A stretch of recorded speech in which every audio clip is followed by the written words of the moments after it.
Today's topic is multiplication of polynomials and special products. So we're going to go back. You may recall distributing and foiling and terms like that. And so that is one of the things that we will do throughout this process.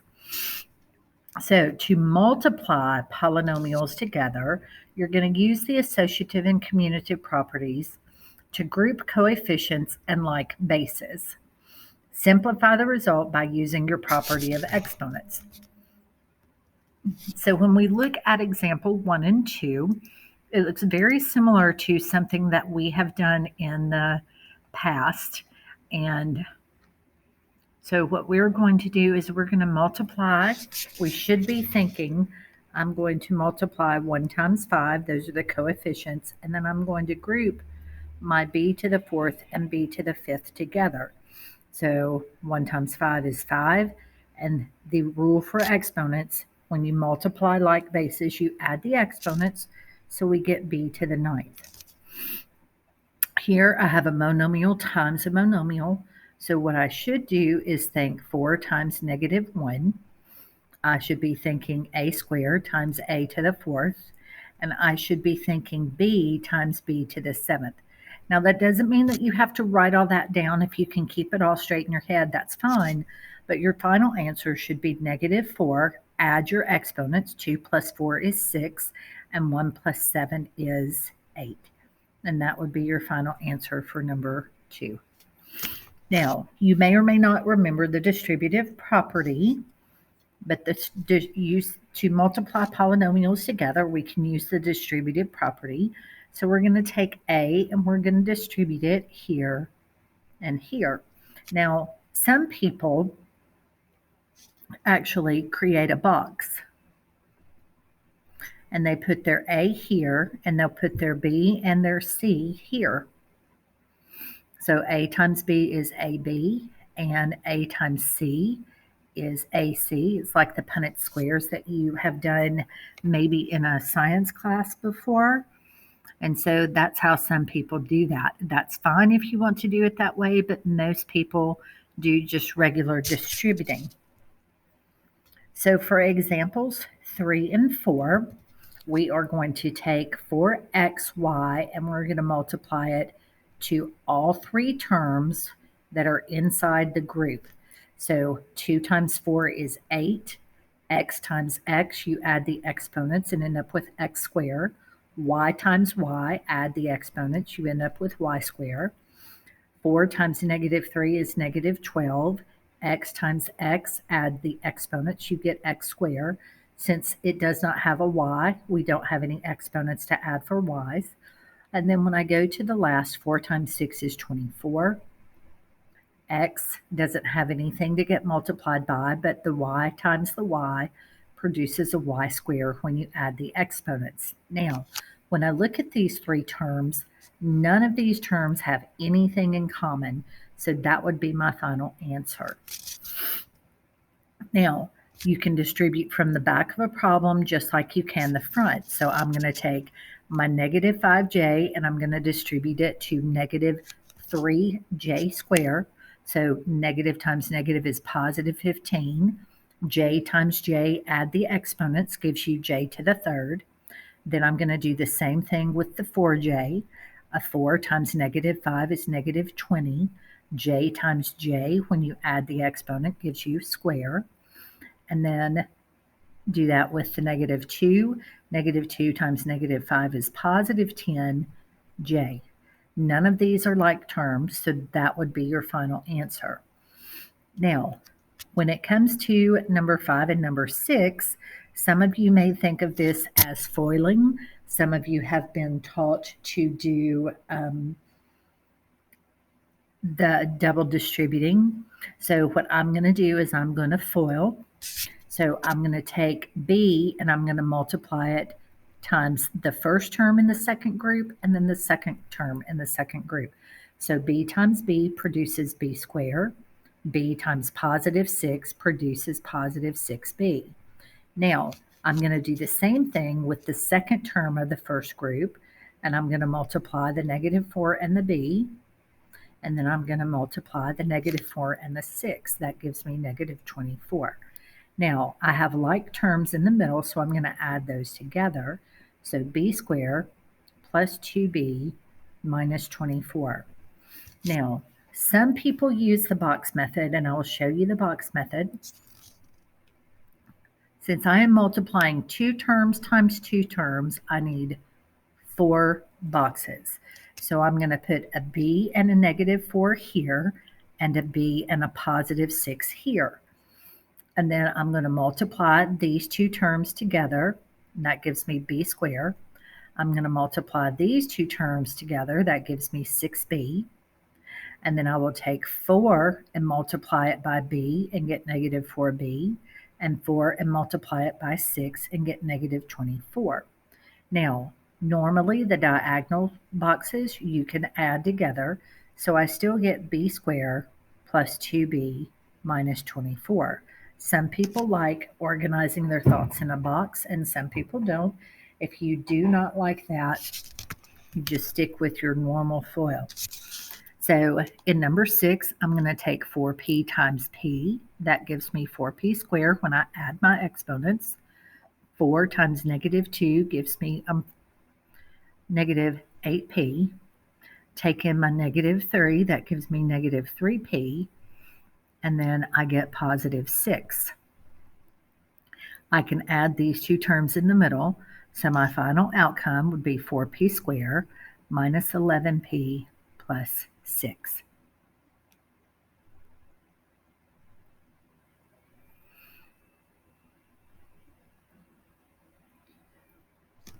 One more distributing problem.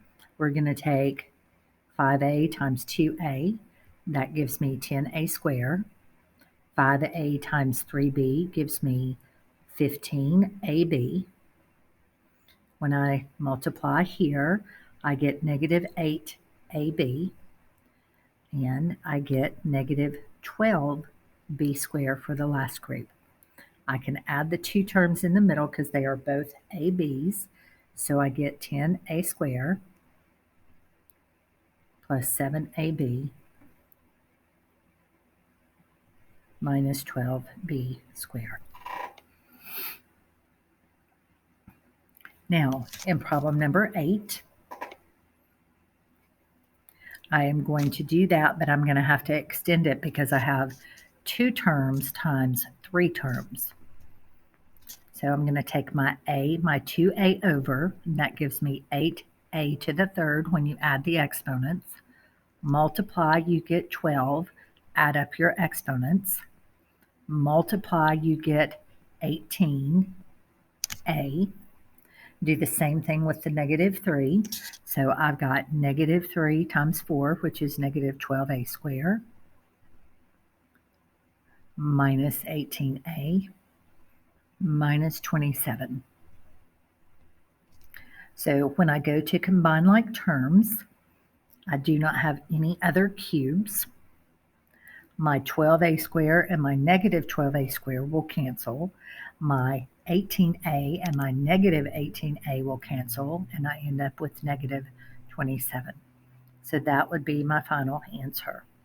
Now, if you wanted to do number 9, I would not suggest that you do it in old school multiplication format. What I would suggest that you do is rewrite the problem as 5x squared minus 3x plus 4, and you're going to multiply that by the 2x minus 1.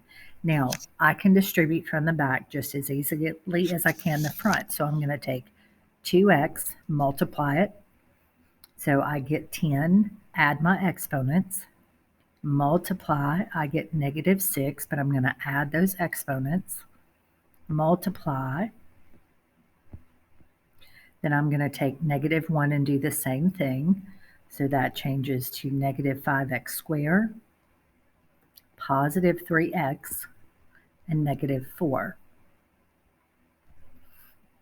So when I go through, I do not have any other cubed terms. I do have x squared terms, which is a negative 11x.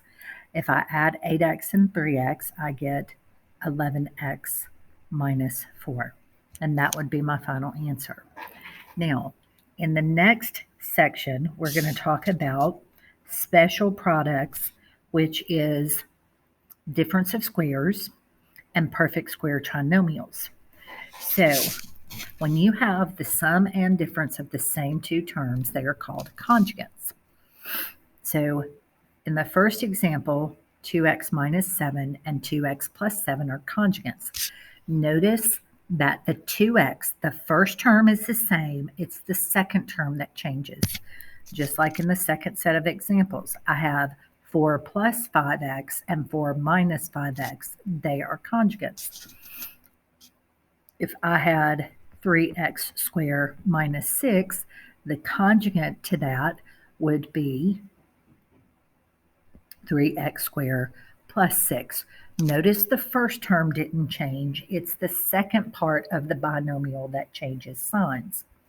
Now, if you were to multiply conjugates together, all you have to do is multiply your a squared and your b squared together and separate them with a subtraction sign. So x minus 2 and x plus 2 are conjugates. It's one sum and one difference of the same two terms. Now watch what happens when I FOIL. I'm going to get x squared. I'm going to get a plus 2x.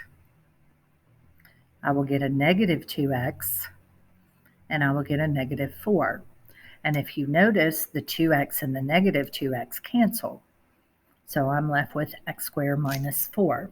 Now, if I did not want to go through all of those steps to do that particular problem, I could say x minus 2, x plus 2, and I can simply say the first term squared minus the second term squared, and I still get x squared minus 4. That's the shortcut. Now, if you don't learn the shortcut or you can't remember the shortcut, by all means, you can just go through and completely FOIL. Now, I'm going to apply the shortcut. So here I have conjugates, same two terms, one sum, one difference. So all I have to do is 3x squared minus 5y squared. I'll use my power property for exponents. So 3 squared is 9, x squared, and 5 squared is 25, y squared. That subtraction does not change because it is not inside the parentheses with the 5. It is out in front. When I do the shortcut for the second one, I would take the first term and square it, and I would take the second term and square it. So 5 squared is 25. That subtraction does not change. 7 squared is 49, a squared. And that is how you do the shortcut.